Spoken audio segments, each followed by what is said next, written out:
Well, good afternoon. Thank you, Karen, for inviting me here. Hope you're all well. We have a new puppy at our house, and so I'm hoping it'll be quiet. It's been quite a presence in our life, kind of joyful, and so um,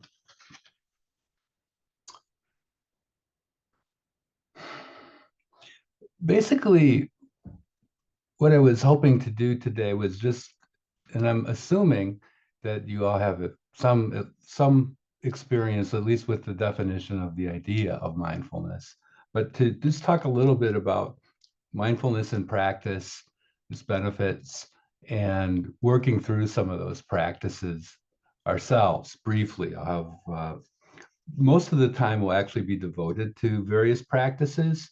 And so I'll leave room for questions at the end. And if you have any, please, I'm more than happy to address them. Just wanted to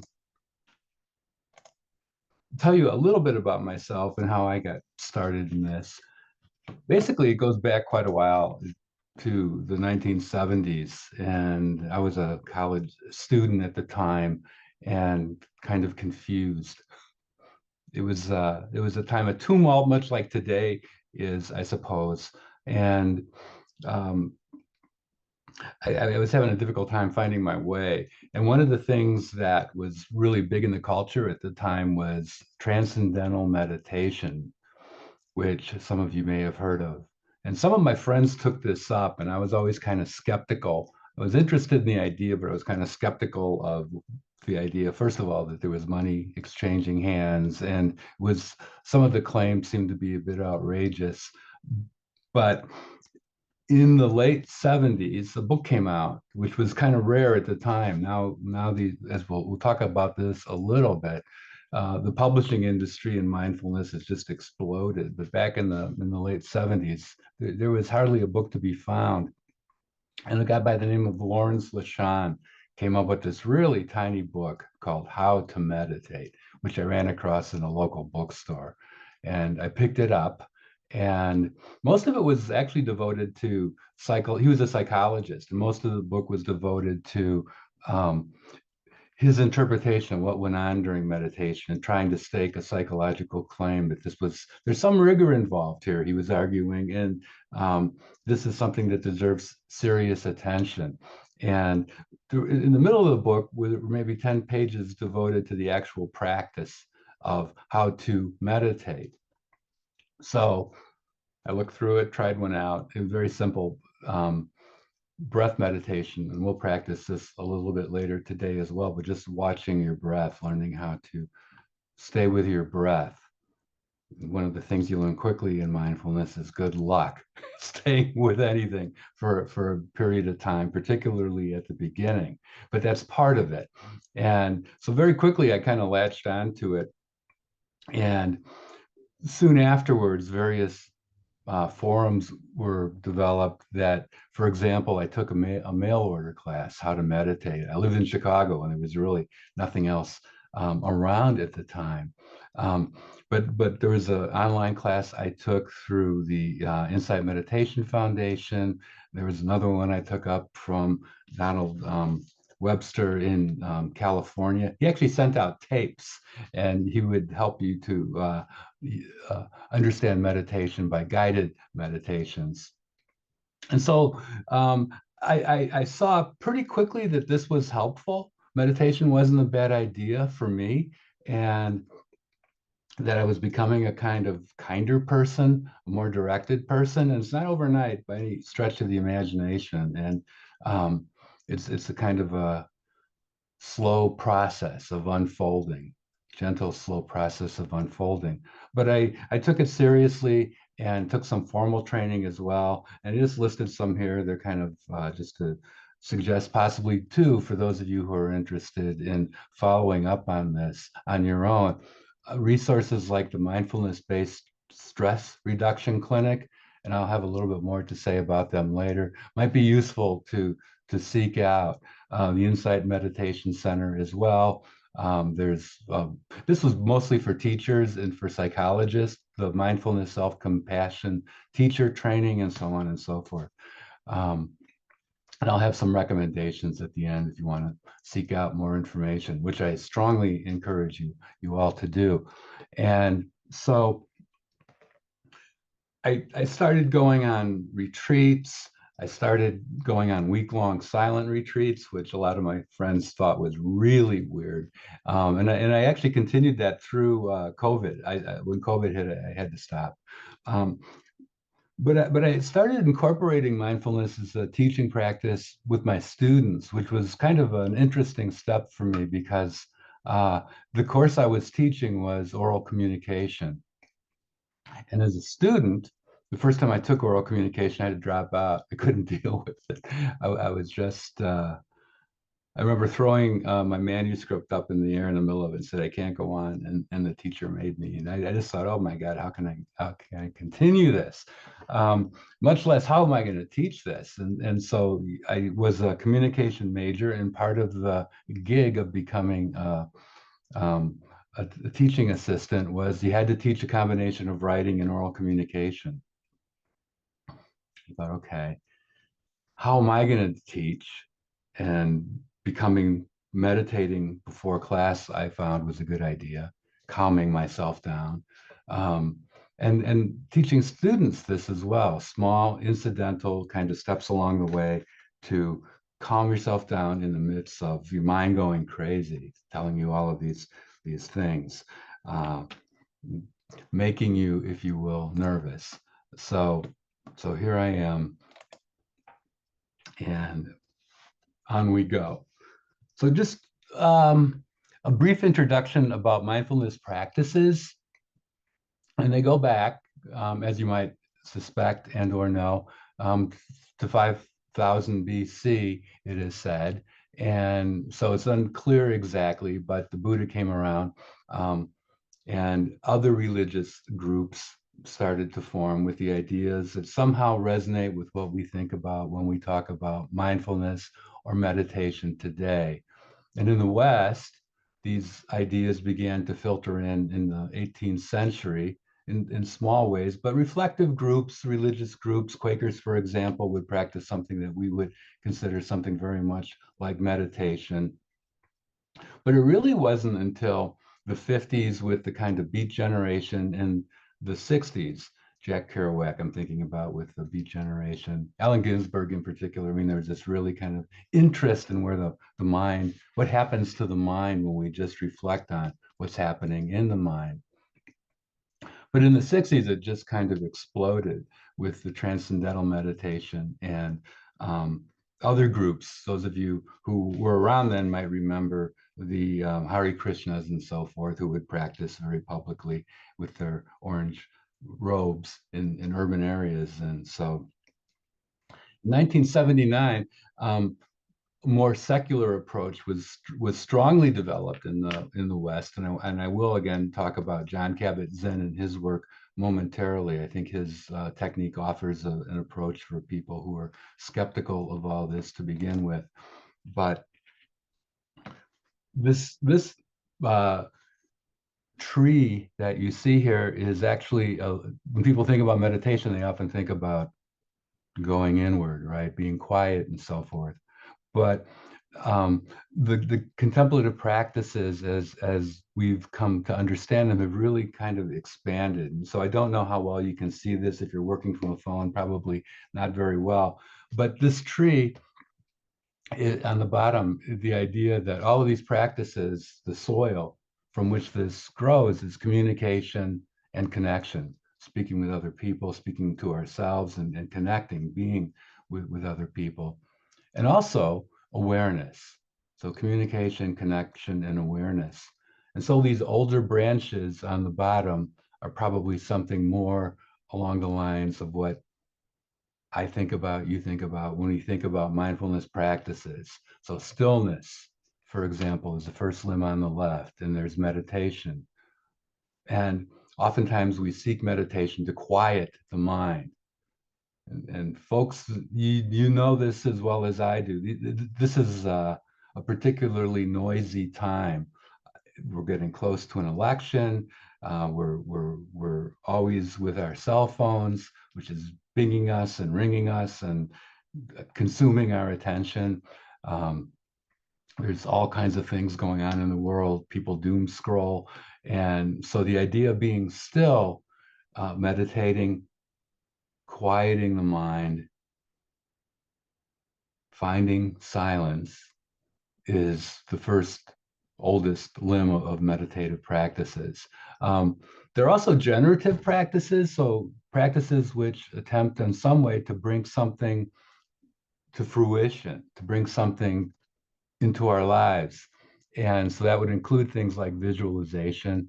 It'll include things like loving kindness meditation. And today we're going to try doing a bit of a loving kindness meditation with the idea that we're trying to generate this kind of sense of compassion, of kindness. And first and foremost, of course, to ourselves, which is sometimes the most difficult person to feel loving kindness toward.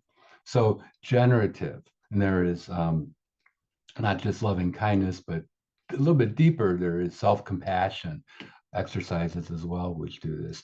But just moving on up, the creative branch, there'll be things like journaling, writing, singing. Singing can be incorporated into all sorts of traditions, family traditions, cultural traditions, religious traditions, and so forth. And there's a kind of transcendence that can be had in a particular sort of singing. So activism, we see things like working and volunteering, bearing witness, relational, dialogue, deep listening, which is an important and some would argue a lost art, right? The capacity to listen, the ability to listen, the willingness even, right, to listen. Movement, some might think that movement is kind of anathema to mindfulness practices, but those of you who do yoga or are familiar with yoga, which would be everybody, I suppose, know that that's not the case, right? Yoga is, in fact, a form of contemplative practice. Dance can be a form of contemplative practices. There are various martial arts like Qigong and Aikido that nonviolent forms of meditative action, movement. And we're going to try one out today as well, a short and very simple one, just a simple walking meditation. So you might want to scope out a space of maybe 10 feet that you can walk to and from so without bumping into anything a bit later today. So, and finally, in the bottom limb of the tree, bottom right, is ritual and cyclical, things like retreats, going to retreats, attending ceremonies, and so on. So there's all kinds of ways that one can be contemplative. There's all sorts of ways that one can enter into a quieter, more meditative state. And one of the things that's happened with, I talked earlier a little bit about the kind of psychological damage, I'm going to say it, that um, cell phones and the internet and digital life and now artificial intelligence has upon our minds, right? With the noise it kind of brings to our minds. But one thing that's happened recently as well, and this goes back to 1980 and only goes up to 2021, but you can see the trajectory. This is the number of articles that were written by year and published in journals, most of them refereed, but not all of them. So you can see in 1980, when about I started meditating, there was nothing out there. There were literally no publications on meditation. And it wasn't until around 2000 that it began to emerge as a viable source of information about meditation and contemplative practices, and just kind of took off after that. Like 2000, we move from 2000 to 10 publications, 2010 to 160 plus, and it just kind of spirals upwards. And now we have full journals that are devoted to mindfulness and mindful, Shambhala, and so on. So the research has taken off. People are really kind of interested in what happens, not only how to meditate, but what happens when we do meditate, and taking a scientific approach to understanding that. And so most recently, the idea of we have we have the ability to watch what's going on in the mind to a certain extent when we use fMRI. So putting electrodes onto person's skulls and subjecting them to various sorts of stimuli and seeing what parts of the brain light up. And so it's kind of primitive still, but it's also remarkable how complicated how deep we've been able to get with this. And so basically what they do, and you can see this is somebody who's going in for an fMRI. And interestingly, here's somebody else going in for an fMRI. They did a significant study about 10 years ago using practicing Buddhist monks and watch what happened when they meditated in fMRI machines. And the results were kind of significant. They showed that the areas of the brain which were being associated with quiet, peacefulness, and so forth were quiet, and the areas of the brain which would be activated when stimulated, when fearful, hungry, whatever it might be, were quieting down. And so this is an example of fMRI images noting the areas of the brain which are being ignited while we get subjected to various things.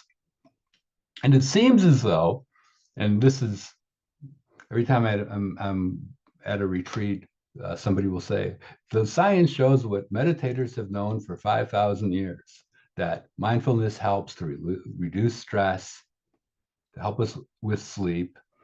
In fact, there are meditation sleep practices, yoga nidra. Some of you may know these, NIDRA, which help us to get to sleep. And yeah, I'll talk about where you can find these later. Generate kindness, boost creativity, integrate emotions. This is a tough one, working with emotions and dealing with pain.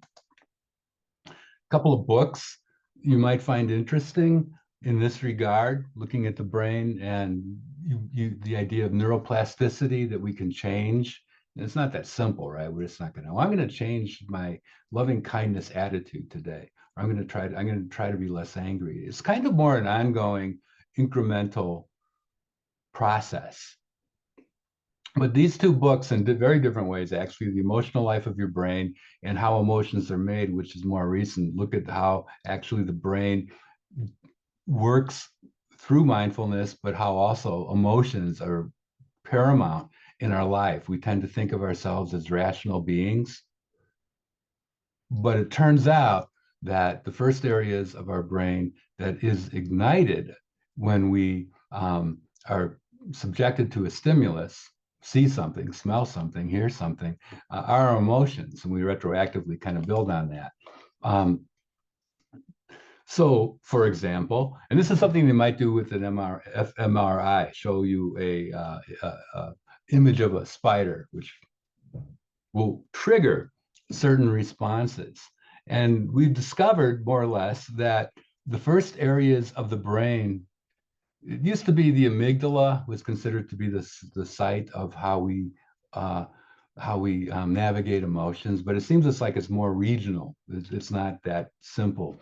But what is seemingly clear is that the first thing to happen is that if indeed it is a situation that demands some attention, like it is a spider, for example, or a coyote, or whatever it might be, we're subjected to hormones like adrenaline and cortisol, which kind of provokes this fight or flight syndrome.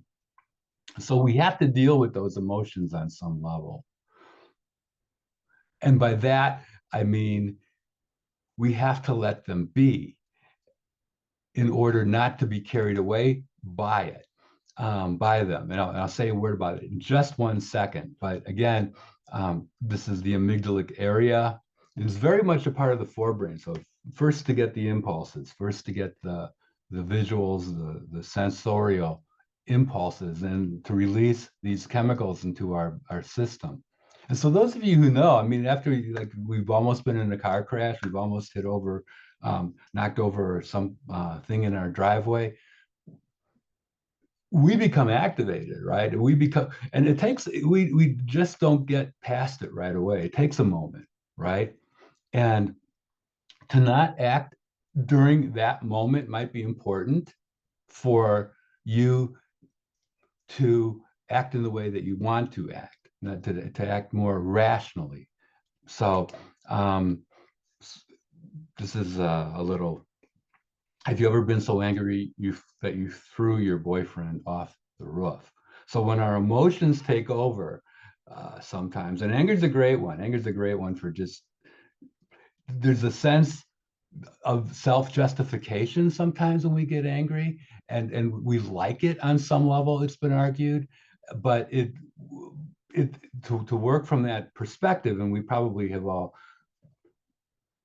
known, if you haven't been in a space where it's just consumed by an emotion. It doesn't need to be anger, but just consumed by an emotion. And we very often will kind of feel sheepish at the end of that. That's not exactly where I want to be. And so mindfulness, that reaction, mindfulness helps us to kind of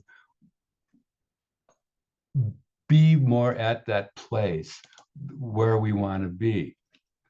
And so to bring this down a level, Paul Ekman, who is one of those people who has studied the mind greatly, has noted that we have this refractory period where we cannot, we're so angry, we're so sad, we're so whatever emotion we're consumed with, we um, we cannot incorporate information that doesn't make us sad or angry. We'll be justifying it. We just can't get through it. So I want to talk a little bit about then specifically what mindfulness is and how it can help with what we've been talking about, this idea of we have this refractory period where we're angry, we have to walk away, we have to take a breath, whatever it might be. So for the purposes of our discussion, mindfulness is going to be paying attention. This comes from John Kabat-Zinn, who I mentioned earlier, and he comes from a hospital clinic setting. And he was working with people who had significant pain issues. Some of them were actually in the process of dying. And so significant pain issues. And he would take them and they'd meet in the basement of the Massachusetts hospital out of Amherst. And he was working with them with mindfulness. And they did an 8-week course, and they still have these 8-week courses. It's called mindfulness-based stress reduction classes. And without exception, every person who sat in that class felt better better equipped to deal with their pain. Felt, in fact, most of them, there was less pain, which, you know, the whole neuroscience of pain is complex.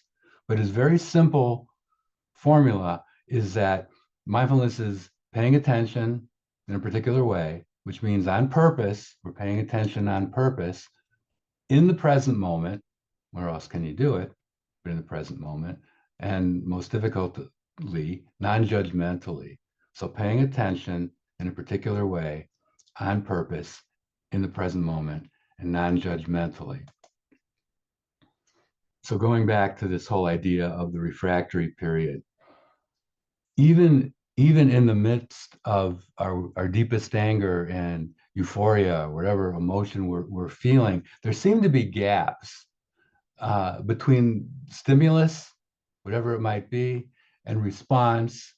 There's a space, it seems, and this space comes back to us throughout the day, hundreds, if not thousands of times. We have a moment of lucidity, of clarity. What am I doing? What am I so mad? Oh, I forgot about this, whatever it might be. And it's those gaps that are kind of precious because we can choose how to respond when we have that gap. Do you want to be still angry? You can be, right? And sometimes there's still too many chemicals to be dealing with to think otherwise. Sorry about that. I just knocked off a photo from my desk. But in that space, in that gap, lies our freedom of growth, where we can make our decisions to act, to be differently. And so this the whole idea of minding those gaps, making these micro adjustments to our life throughout the day, according to who it is we think we want to be. And usually we don't want to be mad, right? We don't want to be upset. We want to be kind. We want to be loving. We want to be giving.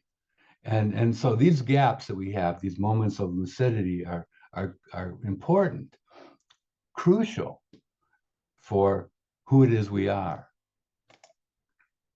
So the idea is instead of reacting, exploding, crying, huffing off, whatever it might be, we work toward response to evaluating our situation, to actually using our rational mind, and to come from a place of respect and love and kindness.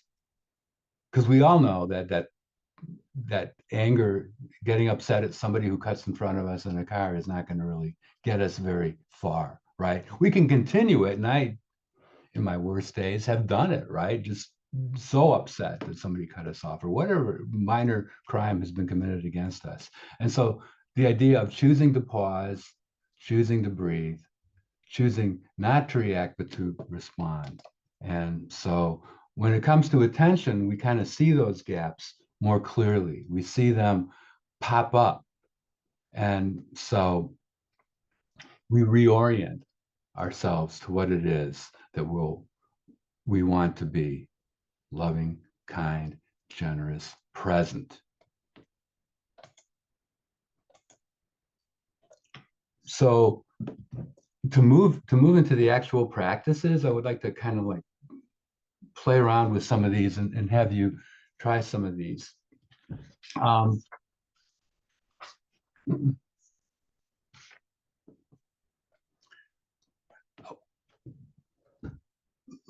let's just start off with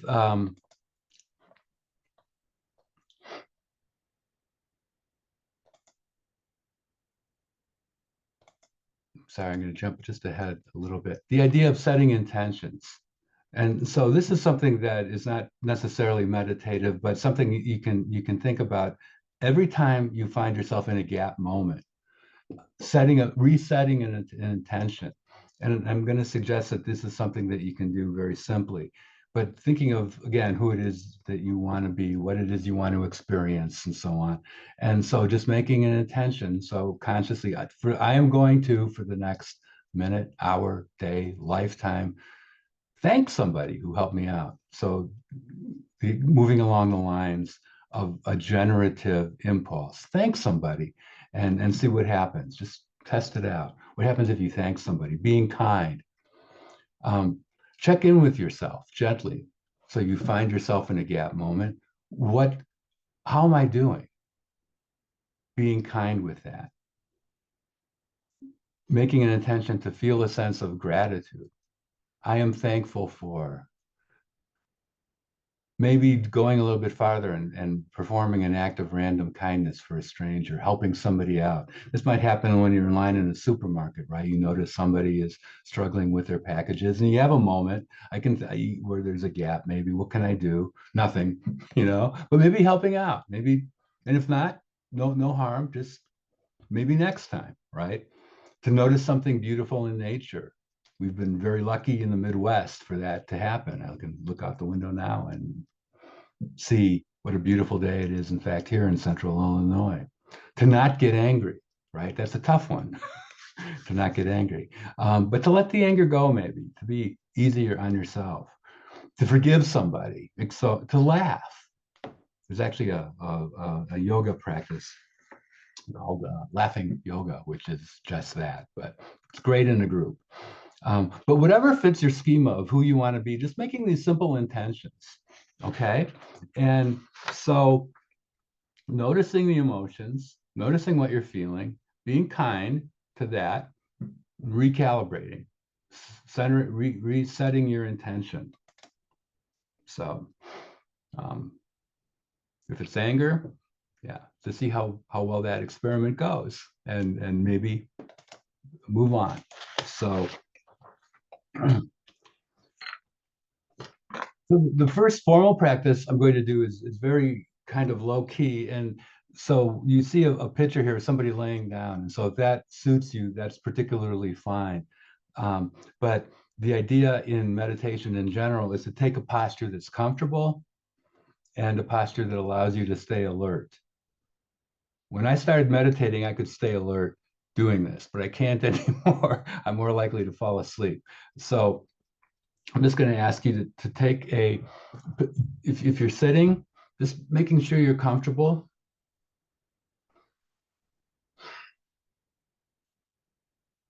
Laying down, that's fine. Just being sure that your head is supported, maybe putting some, um, keep your knees up a little bit to be easy on your lower back, but just some space that's comfortable and alert.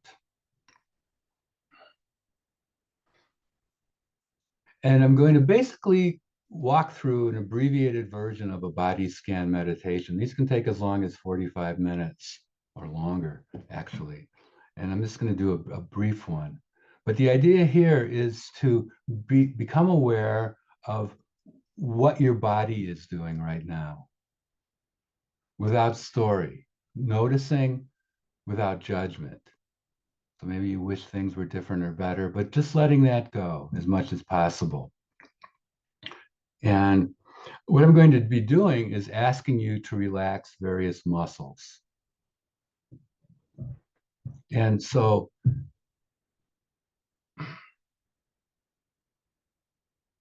just sitting into your space, or if you're laying down, just kind of noticing the gravity as it pulls you to earth, just settling in.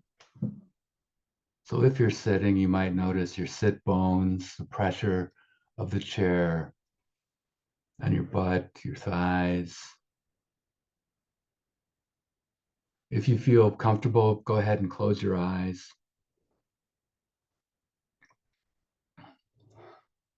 Just notice your breathing. Wherever it is, you notice your breathing. It might be at your nose, might be at your chest, might be at your diaphragm. Just notice that the breath is coming in and going out pretty much on its own.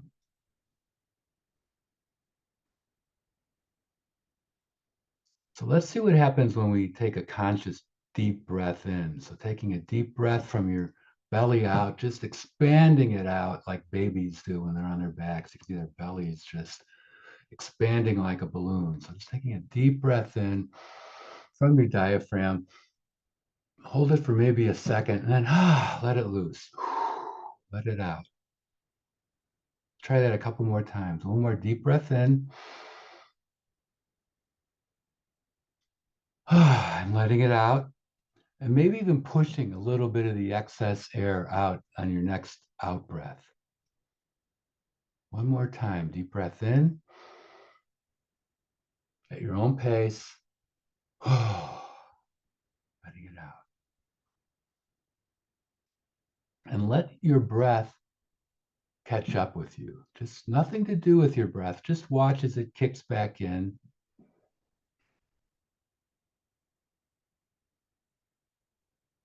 And bring your attention to your forehead, top of your head. Just notice what you notice at your forehead.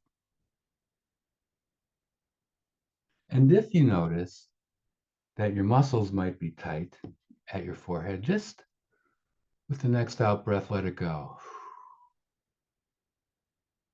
Let the muscles in your forehead relax. And we're going to move down to our eyes. Just noticing what's going on in your eyes. Perhaps you can sense the lids of your eyes against the eyes themselves. Maybe the tension of the temples in the eye area. Just noticing. And if you detect anything in the way of tension, just letting that go at the next out breath. Relaxing the muscles in your eyes. And as we move down to our cheeks,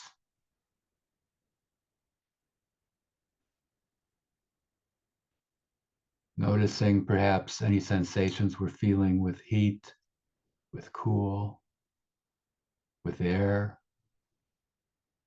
movements of air on our cheek area.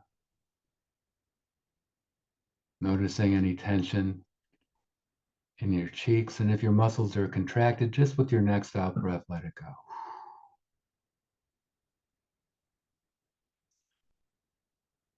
Moving over to the ears, taking a moment to notice what you hear. What sounds are available? Not reaching out, just accepting what sounds we hear. Curious. Notice any tension that you might feel around your ears, any muscles that are tightened around your ears. Sometimes, particularly in the back of our ear area, we'll have some tension. And if that's the case, without judgment, just letting that tension go, breathing it out,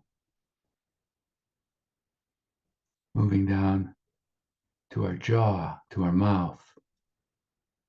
Notice how your jaw is set. Are your teeth clenched? If they are, maybe just think about leaving a gap between them. Maybe even wiggling our lower jaw to the left and right, gently back and forth. Kind of release some tension in our jaw. We tend to hold a lot of tension in our jaw. So being kind to ourselves by being kind to our jaw. Just notice any tension, and with your next out breath, let it go.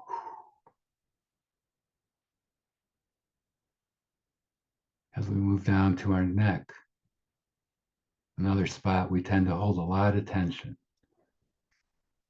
Notice where you focus on first. When I say neck, where do you go? Sides of your neck, back of your neck, the front of your neck, maybe down your throat, whatever it might be, just noticing what's going on in your neck.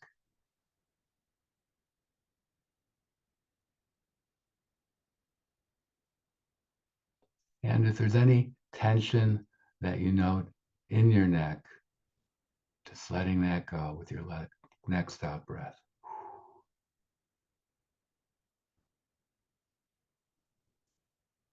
As we move down to our shoulders, another spot that we tend to hold a lot of tension. Just noticing what's going on in your shoulders.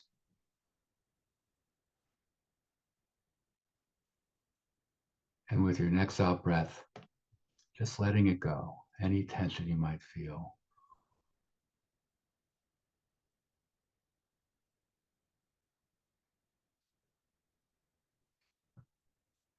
So imagine that you can breathe in from areas that we visited before, our forehead, our eyes, our mouth, just, and kind of revisiting with our in-breath where we've been, our eyes, our mouth, our neck, our shoulders, noticing if any tensions recurred, come back.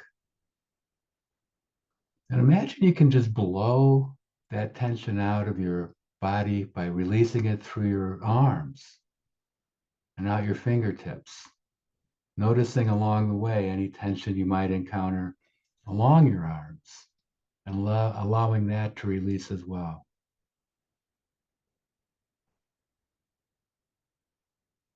And another breath from the top of your head, if you will, and allowing it to, with your out breath, go down through your throat and down your chest and past your stomach,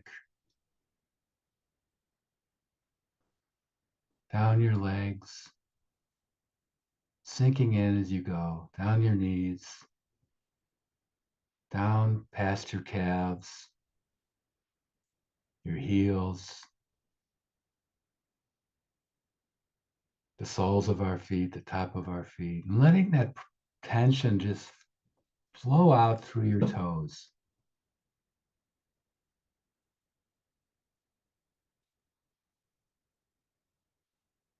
And just spend the next few breaths breathing in that way. A breath in through at the top of our heads and letting any tension that's come back, crept back in to dissolve out through our fingertips and out through our arms as we sink deeper into our chair or the floor.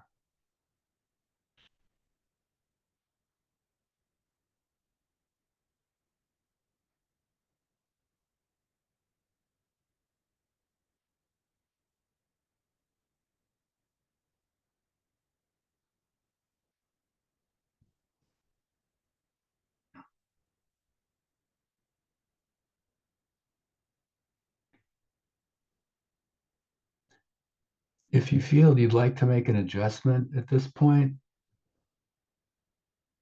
please feel free. But see what happens.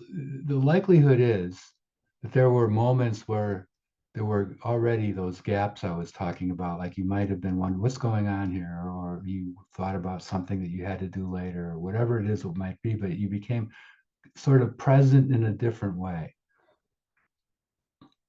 And what I'm going to ask you to do now is to simply set yourself again in a position that seems comfortable. Hopefully, this has been relaxing for you and bring some of that relaxation for you to this next exercise, which is simply to focus on your breathing. So, paying attention in a particular way, on purpose, in the present moment, without judgment. And that's a lot to remember. So, if you can just remember your breath, where do I feel the breath most obviously? Might be the tip of your nose, might be your diaphragm, might be your chest, might be your throat. Doesn't matter. There's no best place, but just deciding that for the next few minutes, you're going to stick with that section of your body which notices the breath the most. Just watching your breath as it comes in and goes out without judgment. So for some people, it helps to count, say up to 4, breathing in, 1, breathing out, 2, breathing in, 3, breathing out, 4. And just returning to 1, or simply breathing in, breathing out. Whatever you decide with is fine. And the trick is this: when you find yourself otherwise preoccupied, as much as possible, just let it go. Start again. If you lost track on 3, and we're thinking about what's for dinner tonight, just gently, with kindness, bringing it back to your breath. So we'll try this for a few minutes. Let's say 3 minutes. And at the end of every minute, I'm going to ring a bell. And when you hear that bell, just notice where you are. Are you with your breath or not? If you're not, perfect. This is what the work is about in a way, the pleasant work of returning to our breath. So it's not a moment to chastise yourself. Although if you go there, it's interesting to note that and let that go too. So this is all about just being with what is, our breath. So I'll start us off with a bell.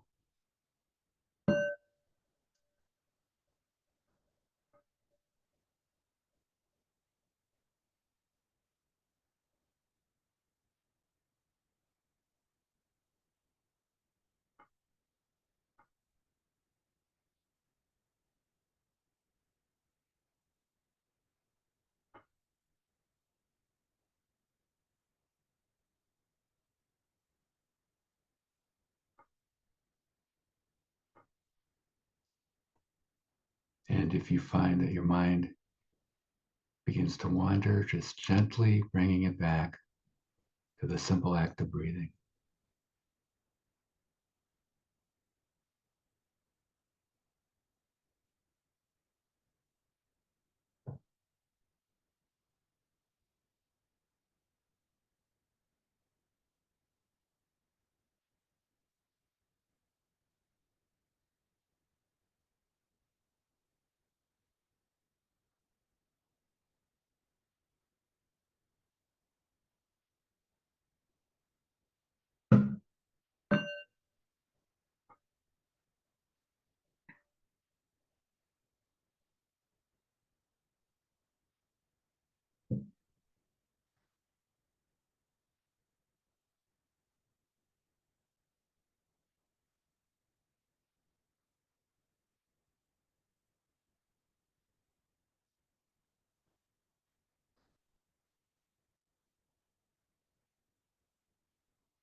And in this last minute, just seeing if you can stay with a breath for its duration, noticing the moment you can sense it entering your body, the turnaround to the exhale, noticing as it leaves, and then as it returns to an in-breath. Seeing if you can stay with the whole process.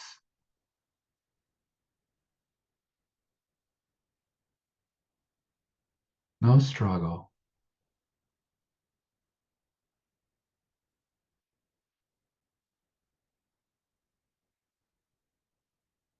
Taking an inquisitive approach.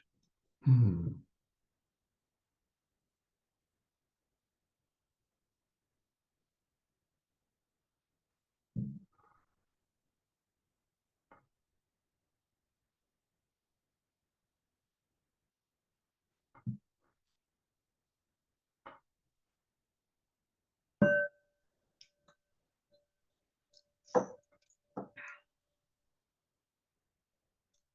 Okay.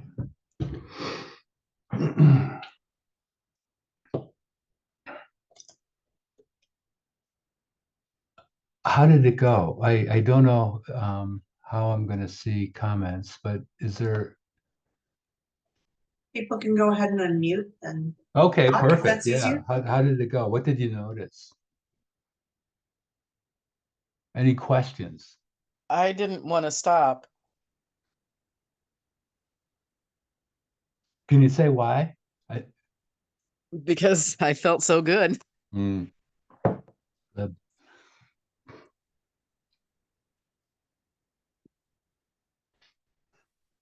Yes, I was very relaxed. I kept getting a couple interruptions coming in my office, but I was very relaxed doing these exercises. Good. There are a few comments in the chat. Relaxing.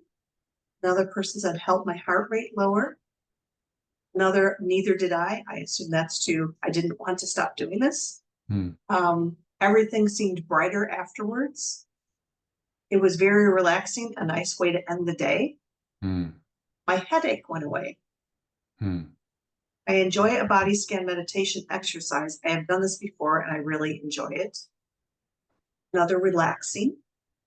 My muscles relaxed, able to turn it all off. And the last one is gave me a sense of comfort. And I was able to quiet all the internal noise within me on a busy day. Oh, that's great. Well, my sense is, thank you for those comments. My sense is that there's enough of that, there's some residue of that feeling, and I'd like to try another exercise if that's okay. And I'm going to simply ask for those who are comfortable to go back and maybe take a breath.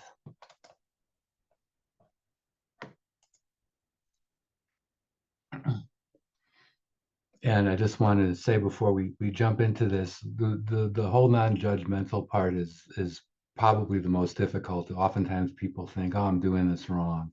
And it's those moments that we get the gap and we forget that we're going to watch our breath that allow us to recalibrate. And so those are kind of like thank you moments in a way, even though we want to get judgmental oftentimes with that.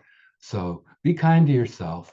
And I'm going to actually move into this.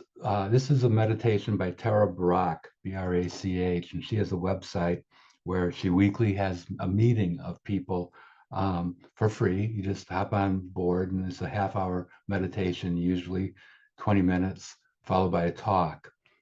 She's Buddhist inclined, but she came up with this idea of those intrusive thoughts, as we're calling them now. Um, to just recognize what goes on. The RAIN meditation is an acronym, and they've changed over the years, the acronym. Just recognize what's happening. Ah, okay. Accept or acknowledge. Oh, I'm thinking, or I'm planning, or I'm noticing a kink in my shoulder. If it feels right, go ahead and lean into it a little bit, investigate. What is this thought exactly that I'm having? See what happens if you try to be with your thought like you would your breath. Can, can you do that? And then let it go. Just let it go. So we'll practice this for a similar amount of time, just 3 minutes. And I'm going to also introduce some suggestions for loving kindness toward the end of this meditation as well. So for 3 minutes of simply using RAIN, recognize, accept, investigate, non-attach, and concluding with some loving kindness.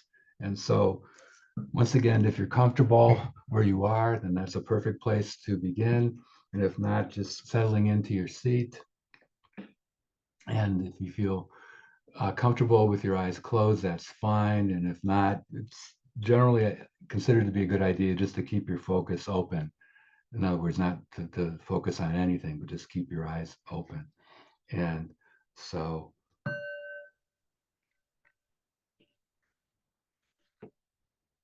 beginning where we ended last time off, which is on our breath, and just noticing once again our breath as it enters and leaves our body.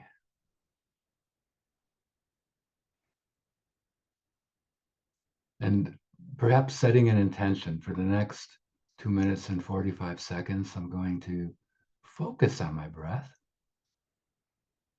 to the best of my ability,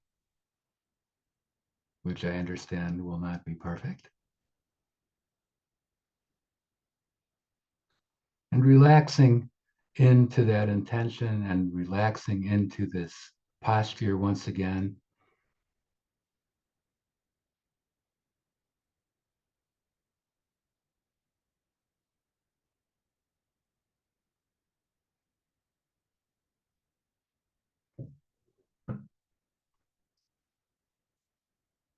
And when you find yourself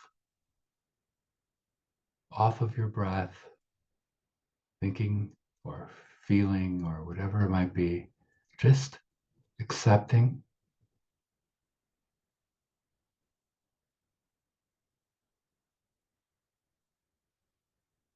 and letting it go.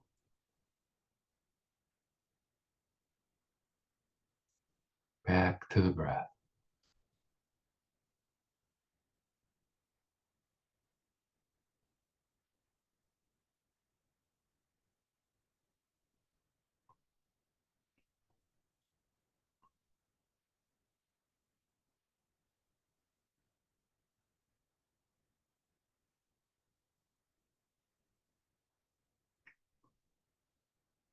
You might notice that the breath is cooler when it enters your body if you're paying attention at your nose, warmer as it leaves. Just noticing the breath, being with the breath.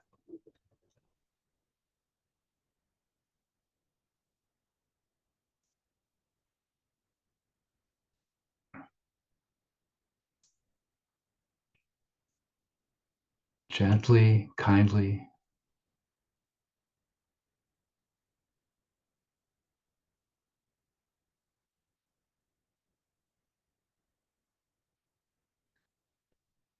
If you find that you've had the same thought or same emotion pop up during the course of this short period, maybe just leaning into that thought, seeing if you can be with a thought for any period of time. What happens to it if you watch your thought like your breath? Investigate your thought.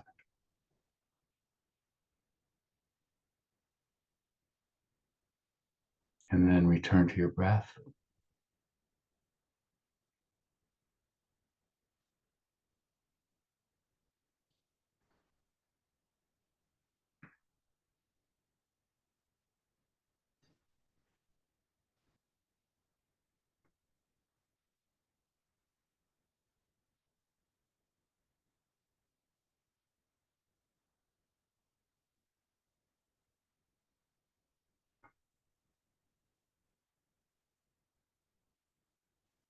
As we move into a loving kindness meditation, you can keep your focus still on the breath and see what it feels like, though, if you put just a slight smile on your lips.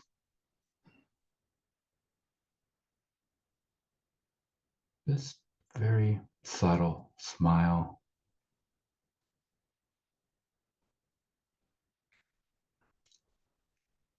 And I'm going to ask you to think of somebody or something, maybe a pet. We have a new puppy. Maybe you have a pet that it's very easy, or a person you know who it is to feel affection for, kindness toward.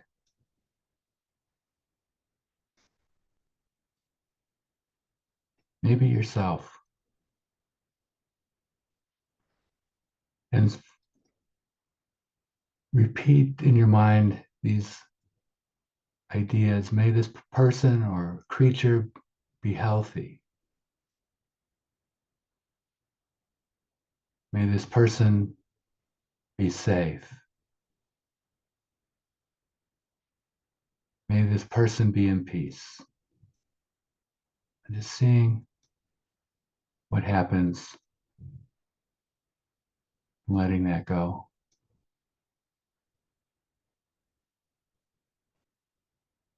May this person be healthy. May this pet be healthy. May they be happy. May they be free from suffering. May they be at peace.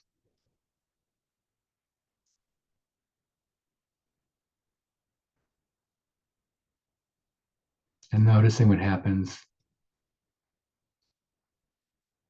when you turn that inward to include yourself. May we be safe. May we be healthy. May we be free of suffering. May we be at peace.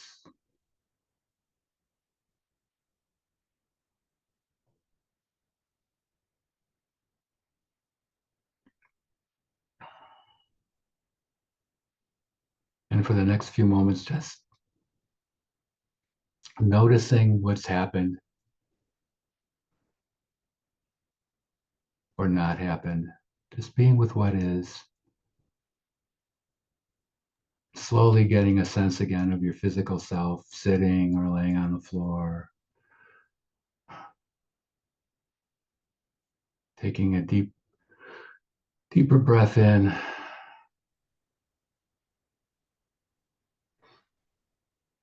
Notice what happens when you take a deeper breath in. And a deep breath out.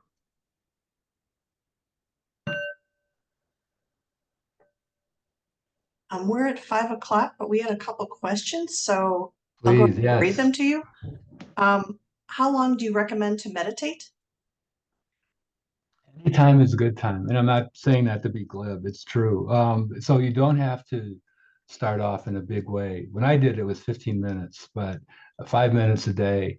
I suggest you can get an app or a timer is really all you need. And but if you can make it a daily part of your routine, and those gaps, even using that brief moment you're in a car to kind of watch your breath at the stoplight to help reorient yourself. But a formal practice is a great idea. So 5 minutes is there's actually a book called the 2 Minute Meditator. So that's not a bad place to start. But if you can incorporate it into your daily life, you might find that more time is better. So yes. One more question. In essence, it seems as if effects of mindfulness and I'm regular sorry. physical. In essence, it seems as if the effects of mindfulness and regular physical exercise would be relatively the same, correct? Question mark? There's a certain, yeah, I would say there are differences too, right? So if you're running, you're going to have an increased heart rate, and so different. There'll be differences, but and I wouldn't say mindfulness is a substitute for exercise. They're different. But yeah, there are certain chemicals that there are in common that will be released in the body. So. But some that are not so common between running and, for example, and uh, meditating. So I just want to suggest these are some books that you might be interested in taking a look at. I also listed some apps. There's a ton of stuff out there. Not all of it is good, but these are pretty safe places to begin. Insight Timer, which is simply at its core a timer. Set a timer and you're done. It logs your meditation. Headspace, waking up, breathe. And I also want to encourage, if thinking about connecting with people who meditate, meditating together can be really powerful and instructive. And so oftentimes local churches will take this on. It'll be non-secular, usually not attached to a particular religion, any religion necessarily. And here we have a Unitarian Universalist church that we meditate in. Some rec centers have it, and it can be really beneficial. You can find support in all kinds of ways when you meditate with other people. So